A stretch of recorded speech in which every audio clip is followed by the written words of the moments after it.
Hello, everybody. Welcome to our mastermind session here today. My name is Cheree of SimpliFunded. We are your favorite lender. We focus on lending to investors as well as self-employed individuals. We do real estate loans throughout the Metro DC area for fix and flips as well as long-term buy and hold. So if you are looking for funding, definitely consider giving us a call at 703-951-4419 or come to simplifunded.com. So I want to thank everyone for being here today. We do these mastermind sessions a couple of times a month where I bring somebody who is an expert in some area of real estate investing. And I met Sanjay at Grid Clifton, and he actually has managed 800 doors. He is a multifamily investor.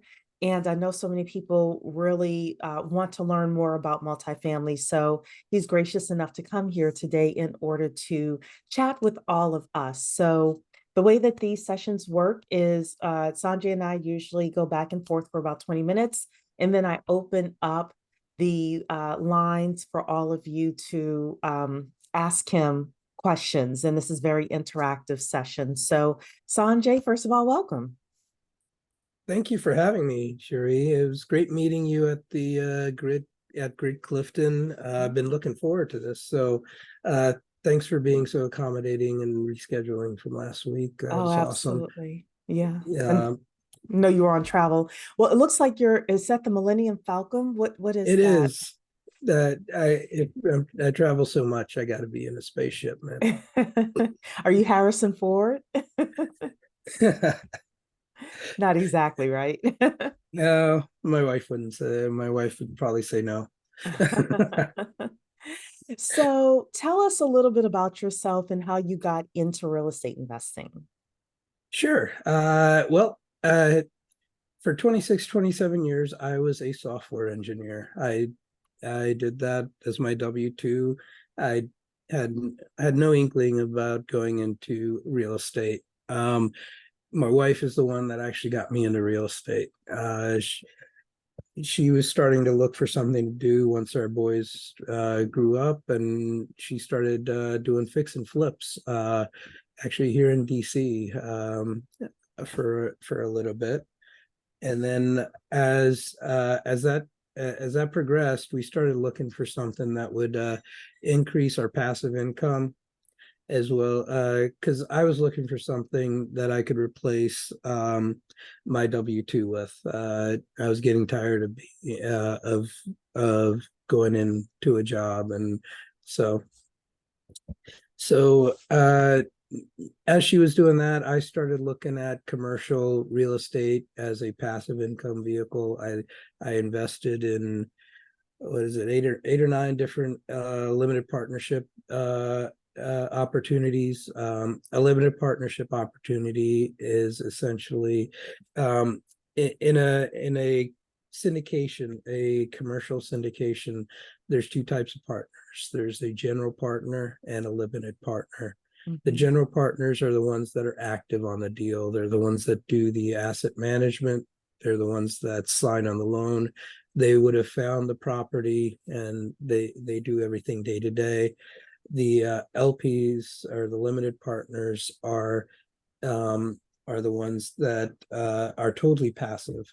The extent of their risk is also the amount of money they put in. Whereas the general partners, since they've signed on the loan and everything, they can obviously lose a lot more.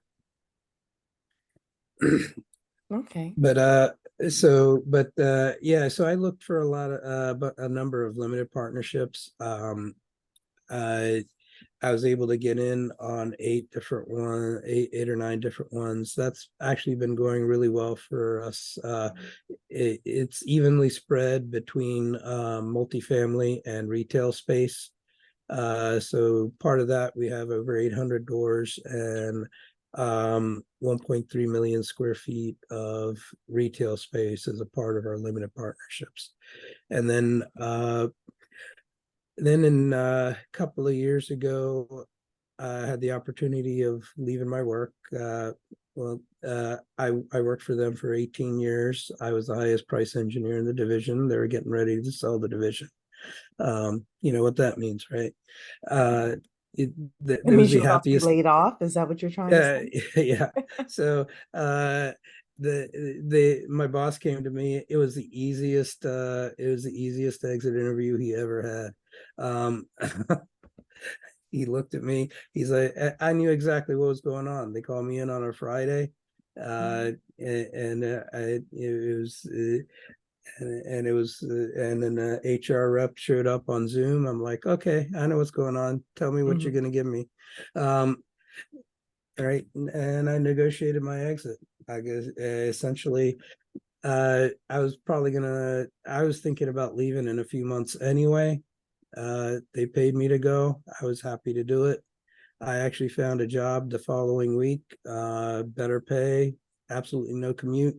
My first job was in Herndon.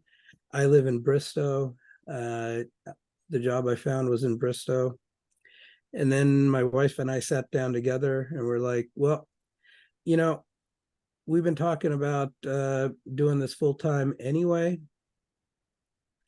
Do I really want to go and start a new job? And I'll essentially we'll call this our burn the boats moment. Mhm. If you know what that reference means, we went all in.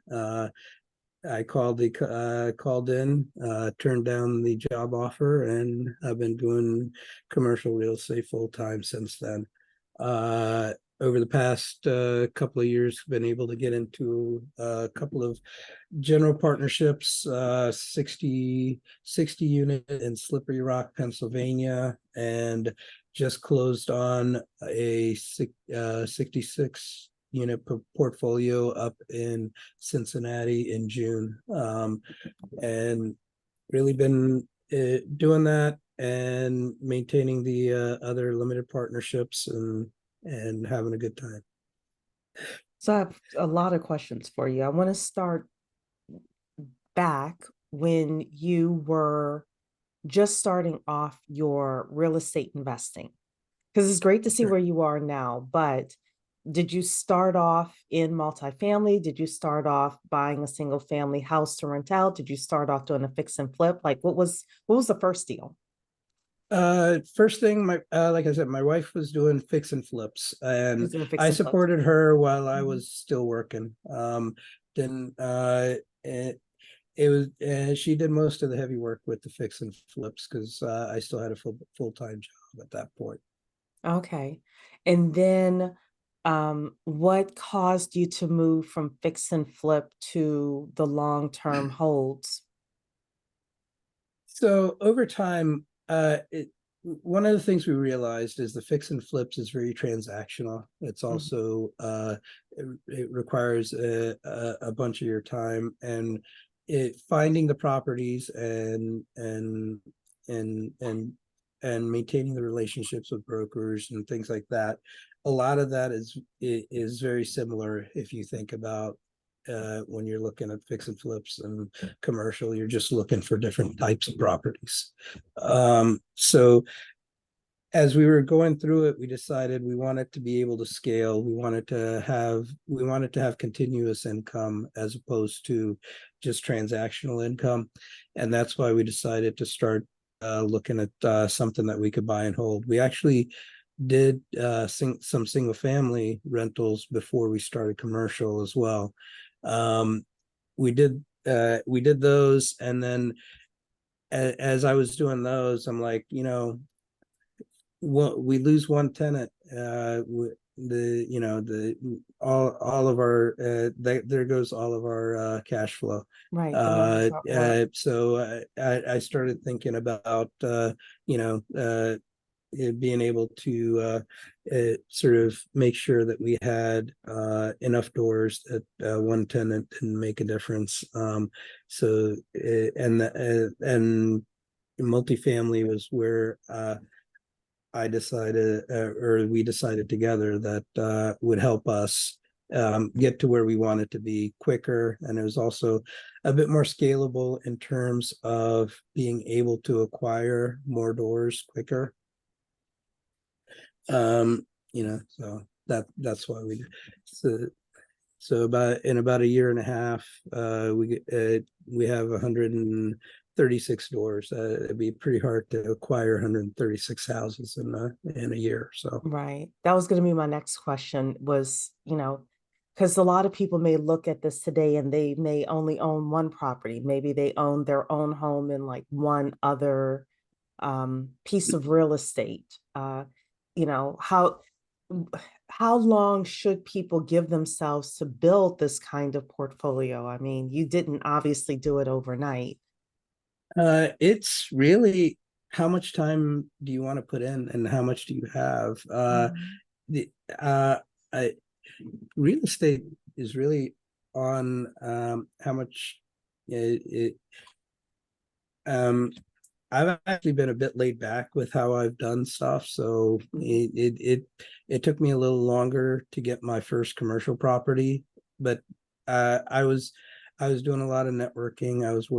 I joined a mentor group, and I was learning from them, and I was just making sure things were right. And I'm actually very conservative with how I underwrite as well, which actually, if you think about the market now, I'm glad I was. Mhm. Um, so there's a lot of people that weren't conservative that are not happy right now.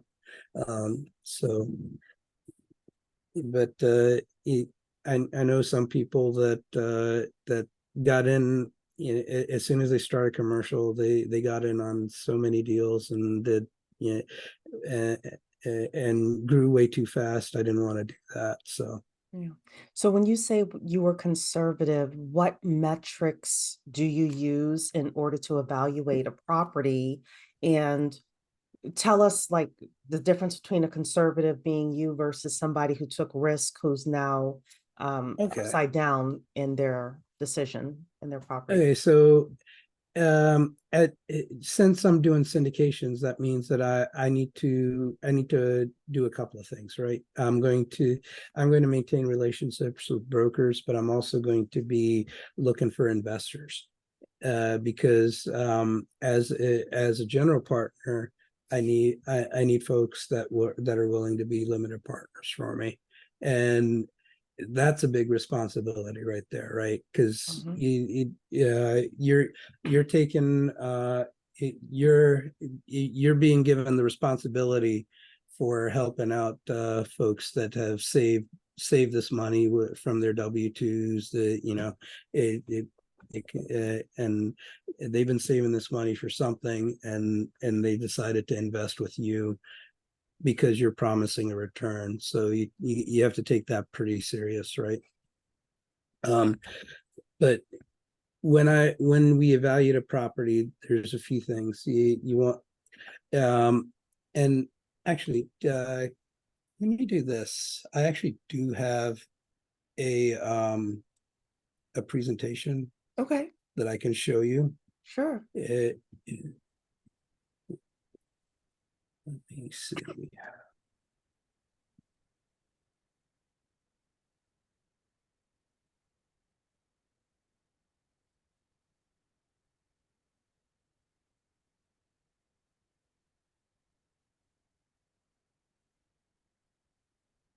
I had done this presentation for a few folks a while ago.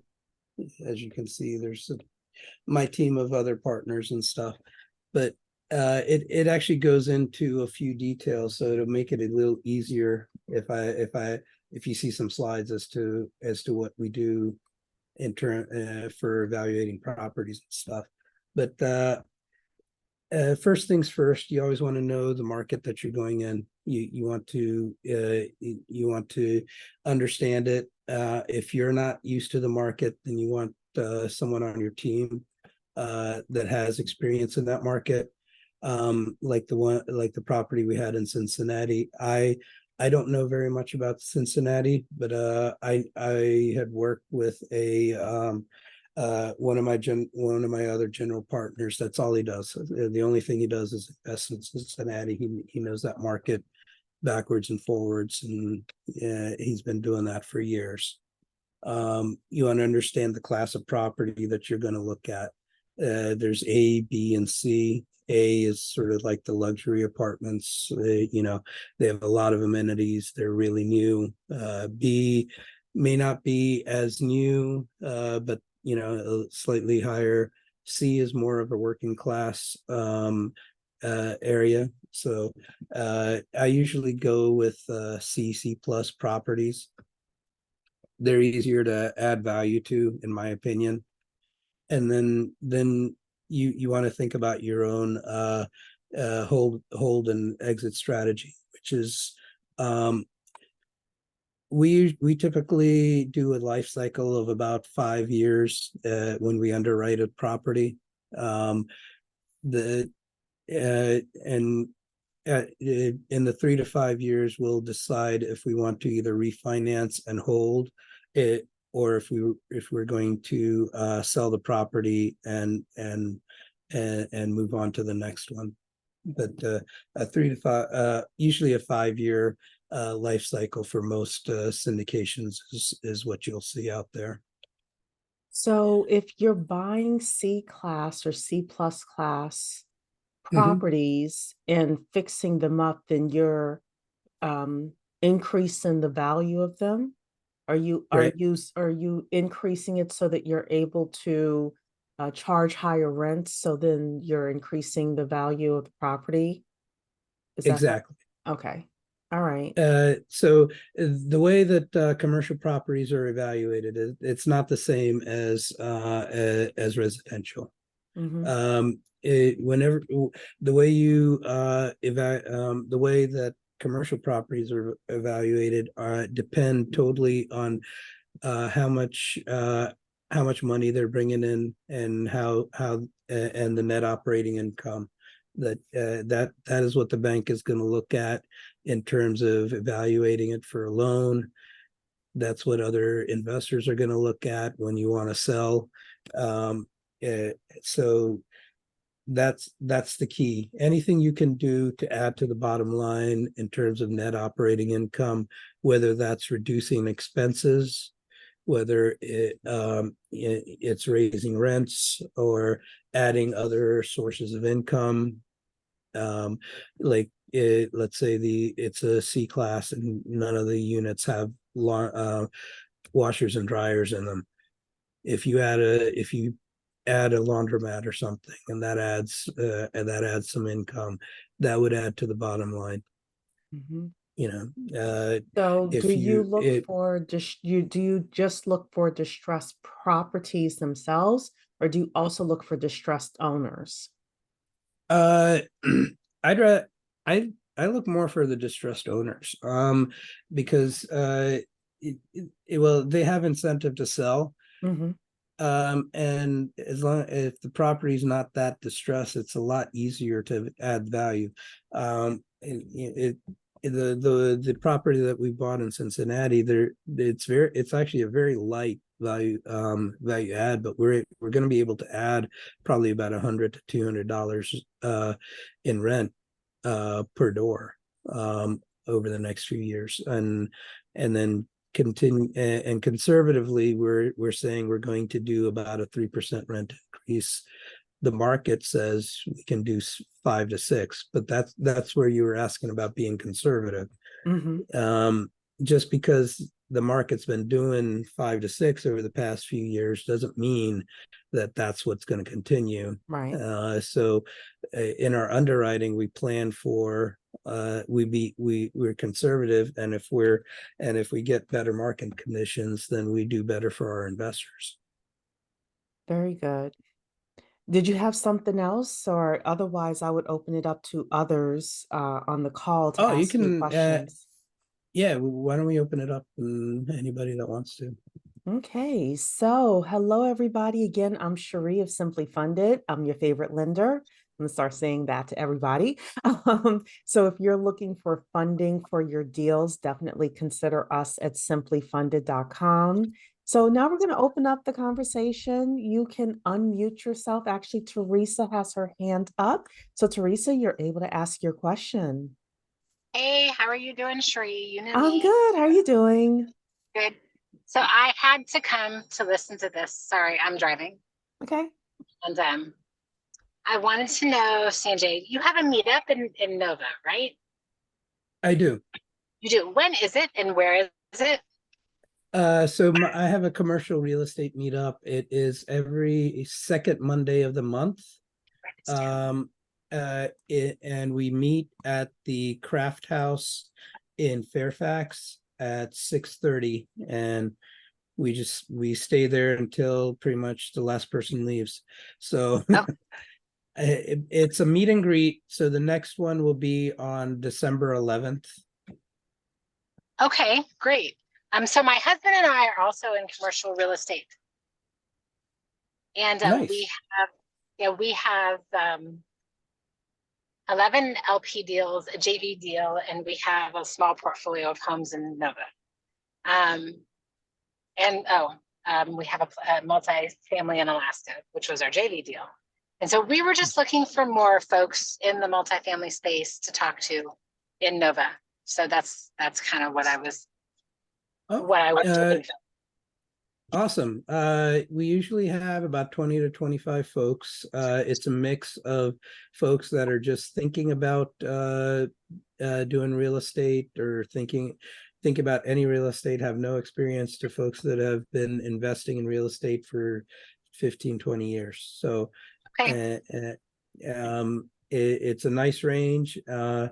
Obviously, so more than welcome. I also end up doing a series of webinars here and there. So, and I usually advertise to my meetup group folks when the next one is. My next one is actually on Monday. So, Are you able to put all that in the chat so that I could take a picture of it or keep it? I will. Or Let me if you do that. forward it to me, Sanjay, I Yeah, will send it to everybody. that would be Okay. great. Yeah. Yeah. Yeah. I'll make sure to get the word out. Yeah, I don't And have the link for the webinar yet, but I can get you the meetup.com link for my meetup. So that would be great. And we actually have a meetup this Saturday. We've been doing one every month on Saturday because I work. I still work because I make a decent living, and we like to invest that money. So, yeah. What's your you know, meetup? our What's your meetup, it is it's a Virginia CRE meetup. It's going to be okay. at Crystal City Sports Pub on Saturday at 9:30, and we Oh, have yeah. I think I just signed up for that. Oh, good. Yeah, I haven't checked my thing yet. So some folks that we invested in, and they live up here, but we invested together in North Carolina. And then we're big into storage. So one of the operators for our Yeah. storage deal come there, and some brokers come. It's nice. I like it. I think it's good. It's a good mix of residential and commercial people. And I think that's good because I think diversity is really good to protect your portfolio. So Yeah. Well, thank you so much, Teresa. oh And yeah, thank you for the I wish I could come on Saturday, but I signed up for somebody else's event today, so I'm gonna go and support her. But definitely good. we'll connect on the back end. Yeah, we will because we still have things we have to deal with. So Yes, Hey, so definitely. you, I hope Teresa? hey, how are you doing? Hey, good. You have a familiar voice. I do. We've Yeah. probably talked on Facebook, I think. Maybe. Oh, yeah, you're right. Yep, you're right. Yep. Yeah. You have a Yeah. familiar voice. Oh. Do you ever go to the hospital and have surgery? That's the only way you would know me. So other than that, I didn't get out much. So. No, No, I no, but do. Teresa hangs around grid, so Yeah, I do actually. Yeah, they're she's part kind of of the Gridiverse, so yeah, in yeah. a nice way. I think they're good people. I actually talked to some of your colleagues, but we'll chat about that later. This was very informative. Thank you, Sanjay, and I'm looking forward to Thank coming you. to your meetup. Yeah. And you know what? I'll do this. I'll put my hi hello URL in the chat as well. Mhm. For those that are watching, I have the QR code up on my And if you scan that, you can get all my contact info. Okay, And super. special thanks to Vanessa for putting your meetup into the chat. So Oh yeah, thank you, everybody, Vanessa. yes, everybody, Vanessa, thank you so much for putting the meetup into the chat. And I also put it in Facebook as well for all of our Facebook viewers. So Super. anything else, Thank you. Teresa? Nope, I'm gonna mute myself because I'm Okay, driving. perfect. Bye. And Vanessa is next. Vanessa, you have your hand up. Hello.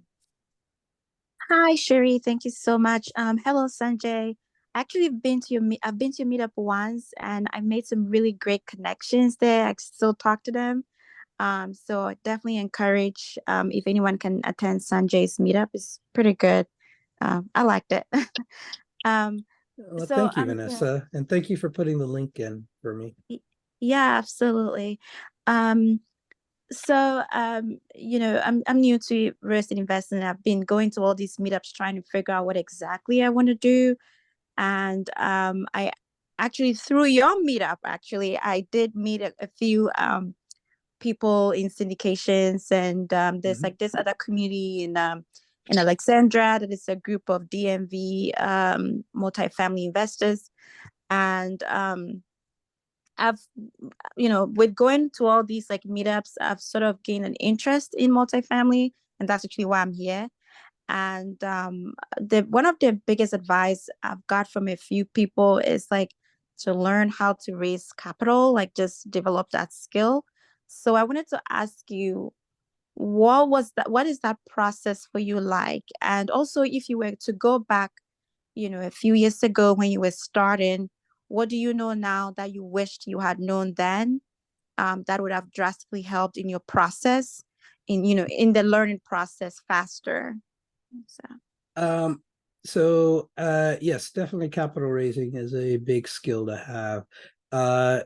For commercial real estate, there's two ways of getting into a deal. You either source the deal, you find it, or you find the capital for it. And there's two ways to find capital. You have enough liquidity or net worth to sign on a loan, or or you're very good at capital raising. Right. Um, it, when you're, let me caveat that by one thing. You cannot be on a deal only as a capital raiser. That is an SEC violation. So if anyone ever says, I want to bring you on as a capital raiser, and they don't ask you to do anything else on the deal, that is not it's not what you want to do. You want to be involved in some way in the day-to-day management. And signing on the loan is considered day-to-day. So, but it just make sure you take that as a caveat. But capital raising, I wish I had started learning how to do the capital raising earlier. When I first started, what I did was really concentrate on underwriting. I was a software engineer, and I did a lot of stuff in data analytics. I was a numbers guy, so I concentrated on that. But I wish I had started learning some of those skills a bit earlier. The the biggest thing, and I have my recommendation. I actually have his book right here. Hunter Thompson, he's big into capital raising. He's written a book called Raising Capital for Real Estate. It's a really good book if you want to develop your skills for raising capital. Part of it has to do with expanding your profile on social media. Contacting old contacts. Part of it is going to a lot of meetups and visiting people, starting your own meetup, hosting and co-hosting webinars. Essentially, you want to expand your profile as an expert in the field. People don't want to invest with someone that they think is new to that's inexperienced or doesn't know what they're doing. So the more you can do to enhance your profile, the easier it becomes to raise capital. The biggest thing I found is going back to my own LinkedIn I had hundreds of contacts from my software engineering days, and almost all the capital I've raised has come from people that used to know me as a software engineer and then found out that I am now doing real estate. They trusted me back when I was an engineer, so now they're when they saw that I changed, they sort of brought that trust forward. So that's the idea is anybody and everybody that's in your network, make sure they know what you're doing now and why you're doing it and why investing in real estate is such a positive thing. If I may, Thank you. I can add in a few things. So I used to help business owners raise capital for startups, and this is roughly similar. The two really big things is your network, as Sanjay is saying, like building your well before you need it. Really like cultivating a network. And then the second thing is your ability to articulate an offer. You know, it's your ability to answer questions in such a way that the person feels like, okay, you know what you're talking about. My money is not necessarily going to be safe, but safer with you than with somebody else. Years ago, when I got into writing business plans, I actually worked as an intern, adult intern, for a gentleman that had 30 years of experience, and I did it for a year. It was one of the best things I could have ever done because I really got to learn the process of writing business plans and making the case for this startup to raise millions of dollars. And I got to learn it from like the inside. So if there is somebody you can intern under, quote unquote, and help them with a couple of their deals, that might be a great way for you to really learn from the inside the process of raising capital. And you probably have skills that they would need in order to, you know, help them as well with that process. So, right. Yeah. Thank you both. You are welcome. Poe, hello. All right.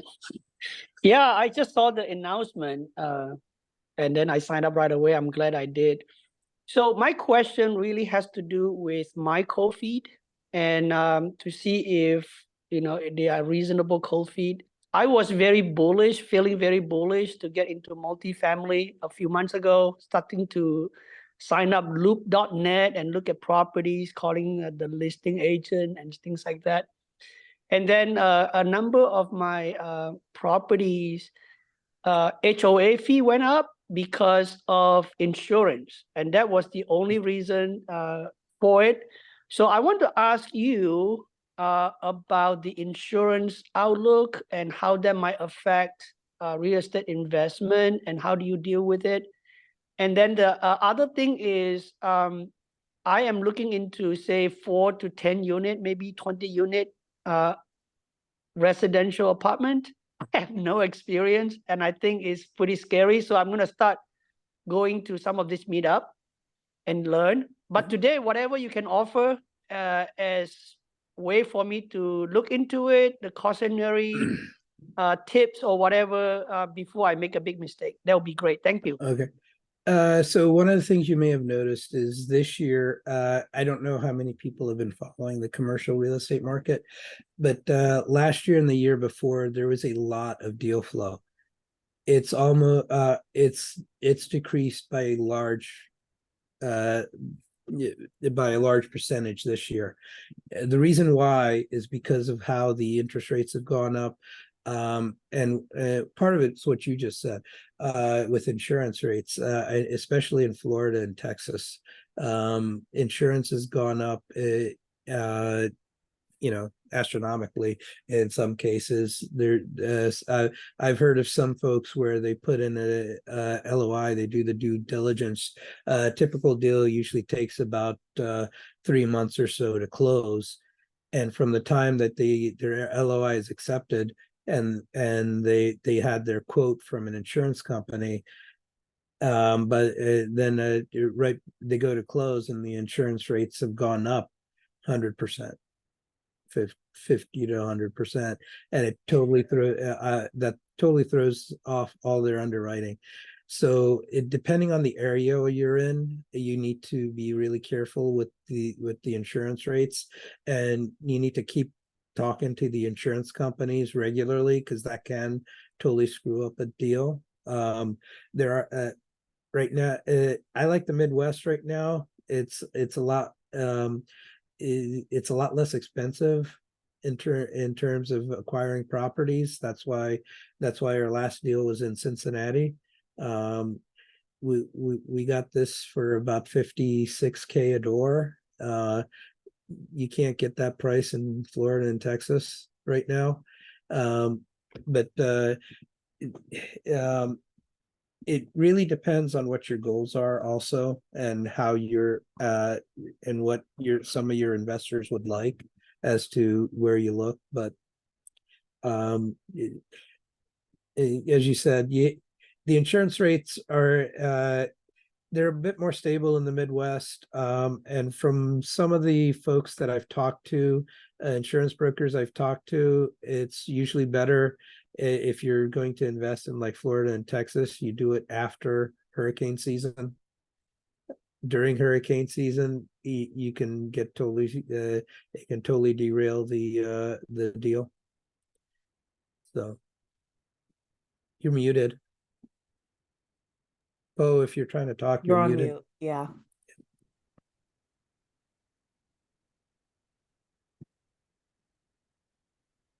Okay, there you go. Sorry about that. Yeah, there we go. I think it was a good habit. As soon as I finished talking, I press mute. That way there's no accident. So I am, about to retire or whatever, W-2. Maybe I'll be next. Maybe they offer me a deal that I cannot refuse. It's one of those things. So it's basically the same thing, single family, if people don't rent it, you have vacancy, and then you run into that. So that's what I'm looking for. I think Baltimore has a number of opportunity, but crime and stuff like that may not be all that good. So what I'm looking for is, this is like a shout out or something. If there's an opportunity that I can participate, I would appreciate it. So basically, something to replace my W-2, and then I might be able to qualify for a loan to go, or I can go in with somebody. Well, are you looking to be involved, like actively involved, or passively invest? I will be actively involved if I get this one, because I think I'm getting ready to get out of W-2. Some of the considerations, and this is has nothing to do with any of my political affiliation or anything. There's certain states that are landlord friendly. Okay. Maryland is not not one of them. Okay. Yes, Maryland is not Virginia. landlord friendly. A lot of parts of Virginia are. Northern Virginia is not. Okay. Richmond's not. A lot of the Hampton Roads area is not. So, Ohio is landlord friendly. So is looks Florida like blue and Texas. Look, he's just said he's a Republican without saying it. Red. No, he's not saying that. He's basically said the red states might be more landlord friendly. Yeah. Well, the red counties as well. The red areas. Red counties. Business wise and commercial real estate wise, I will say that yes, because it's just landlord friendly. But you have to think about your business. Thank you. I think this is the most important thing now. I think that goes a long way, because one of the biggest problem I'm told is misbehaving tenants, and becomes a headache so big that you wish you never got into it. Right. And I know people that are doing really well buying properties in California, but they're doing it in a certain way. They're not it's a niche market the way they're doing it. They're essentially flipping the properties. What they're doing is they're going in, buying a small 20 to 30 unit property, doing what they call a cash for keys, which means they give cash to all the tenants for their keys so they can totally flip the entire property. And because they're going to sign new leases after they do all the renovations, they're not under rent control anymore. Okay. And the other thing they can do is they don't have to worry about bad tenants, because they don't have the tenants right there. They lease it up and then they sell it. Because they've increased the NOI, they can get more than they bought it for. Thank you, Sanjay. So there are strategies that you can use in pretty much any in any part of the country. It's just, what do you want to do? Yeah. What strategy do you want to follow? Mm-hmm. Well, I think that that was an excellent answer. And I always suggest that we have very, very good legal counsel as we are thinking about these things, not just a lawyer for the law, but there are some lawyers that are very good business strategists as well that'll warn you which way to go. So, but we don't have any other hands up this evening. So, Sanjay, any final words of wisdom that you have for individuals as we wrap up this evening? Well, I want to thank you, Cheree, for asking me on and giving me a chance to talk to everybody. I do want to say, everybody that's listening, my hi hello link is in the chat. Feel free to contact me. My Calendly's there. You can schedule a 30-minute meeting with me anytime. We can talk, let me know. But in terms of wisdom, one of the first things I did was I went out and found folks that knew the business, and I did join a mentor program, but the idea, why make the same mistake someone's already made is the biggest thing. So Yep. if there are a lot of different ones out there, if you want to schedule a meeting with me, if you want to know what I chose to do, but there's a number of them out there, and they all have their good points. Some of them have bad points, and I'll let you know what I think of each one. But or at least the ones I've heard of. I just attended today a session with Barry Habib, which is one of the mortgage economists, gentleman that's out there who's very prominent. And there are a lot of statistical models that say that interest rates are probably going to start going down next year. Obviously, we cannot, I can't guarantee all of that stuff, but the economists have listed all of the Fed meetings, and they have their odds of interest rates going down for each specific Fed meeting. And we saw the list, and it, they're looking at either the March or May meeting for that. So there's going to be a lot happening between 2024 and 2027. Oh yeah, when it comes to real estate. And my sort of 2 cents on that is I know they will go down a little bit. Mm-hmm. The reason why is it's an election year next year. I was thinking the same thing. They want the economy to look better than it is. Yeah. So they will go down a little, and they may either maintain or go back up to current levels after the election, because inflation is still there. They need to figure out what's going on with that. So at some point, that at least that's my opinion. It's that I think there's going to be some hard times coming. It's just make sure you're ready for them. Yeah. But Well, the there'll be other some part of that motivated is thoughts. during the hard times is when folks that have looked forward to it and have thought ahead can can do well. Yeah. That's it, that way back when, that's how you think about it. The Kennedys, they got rich after after the stock market crash in 20s, right? Yeah. Vanessa, your hand is back up. Yeah, just a few things. Just wanted to contribute about interest rates. So I work in financial services, and we definitely have begun to see a drop in interest rates of CDs, like fixed income products.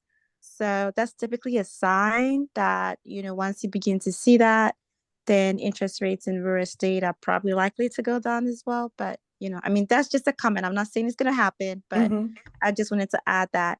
And then another thing I wanted to ask Sanjay, what is the minimum amount of units like you buy? And I guess maybe my second question, I'm not sure. I think maybe either Cheree or Sanjay, either one of you can answer this.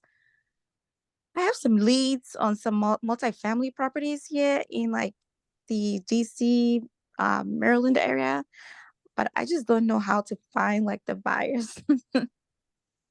Like, yeah. So I don't know. Maybe we can talk about that later, Cheree. But Yeah, you can let me know what you have, access to, definitely. And I always have buyers, so it oh, depends on the okay, deal, obviously, but that's right. Yeah. Okay. Mhm. Certainly, I'll connect with you about that. I have about if a few, so I'll talk to you about that.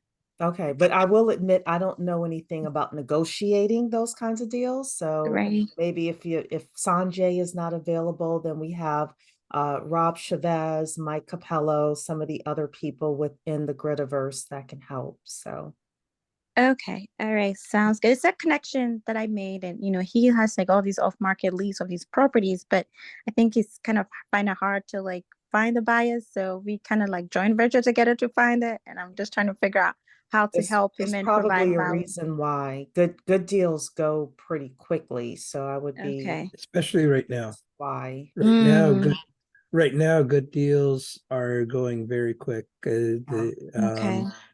It is very hard to find a good deal. Okay. Most of the ones I'm seeing that are listed are way off. As Mm, much as 40 to 50% uh off in order for the for you to actually be able to cash flow on the deal. So okay. Sounds good. Thank you both. You're welcome. Yeah. Vanessa, I think you asked about how many units I look for. When I'm Yeah, sourcing a minimum. deal, I usually look for about 70 plus units, depending on the location. The two that we did a little less than that. But the main reason why is usually for 70, when you get to 70 units is when you can when it becomes more cost effective for property management, uh, to support property management on the on the with the property a little more efficiently. Yeah. All righty then. Well, we had great conversation tonight. I'm looking forward to working with you a little bit more, Sanjay. So hopefully you'll free to come back maybe every 3 to 4 months and let us know what's happening in the multifamily world, Sure. especially as our community grows even bigger. So we'd love to have you back. Yeah, Look definitely. forward to having you Just back, really. Yeah. yeah. And feel free, anyone, if they want to, feel free to contact me as well. But yeah, would love to be back. Perfect. All right, everybody, we shall let you go. Enjoy your Thursday. Thank you so much. Thank you, And Cheree. yes, take care. Good night. Bye-bye.